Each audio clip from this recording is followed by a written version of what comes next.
Hi foodies, అందరు ఎలా ఉన్నారు? బాగున్నారా? ఈరోజు మనం మేక కాళ్ళతో సూపు ఎలా తయారు చేద్దామో చూద్దామా? దానికి కావాల్సినవి మేక కాళ్ళని శుభ్రంగా కడిగేసి పక్కన పెట్టుకుందాం. ఒక 50 గ్రాములు వెల్లుల్లిపాయలు, 100 గ్రాములు నీరుల్లిపాయలు కట్ చేసుకోవాలి. అలానే ఒక అర స్పూను మిరియాల పొడుము, పావు స్పూను పసుపు, ఒక అర స్పూను గరం మసాలా పౌడర్ వేసి మనం మరగబెట్టుకుందాం.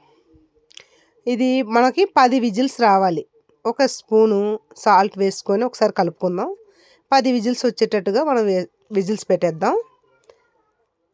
మీరు కూడా ఒకసారి ట్రై చేయండి, చాలా బాగుంటుంది. అంతేనండి, 10 విజిల్స్ వచ్చేసాయి. ఇప్పుడు తాలింపు పెట్టేసుకుందాం.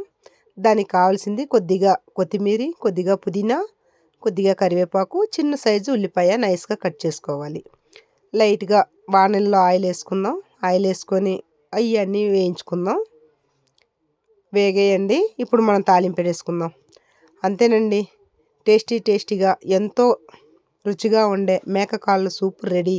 మీరు కూడా ఒకసారి ట్రై చేయండి. ఎలాగొచ్చిందో నాకు కామెంట్లో పెట్టండి. నా వీడియోస్ నచ్చినట్టయితే లైక్ చేయండి, షేర్ చేయండి, సబ్స్క్రైబ్ చేయండి, బెల్ ఐకాన్ని క్లిక్ చేసేయండి. స్టవ్ కట్టేసుకుందాం. టేస్టీగా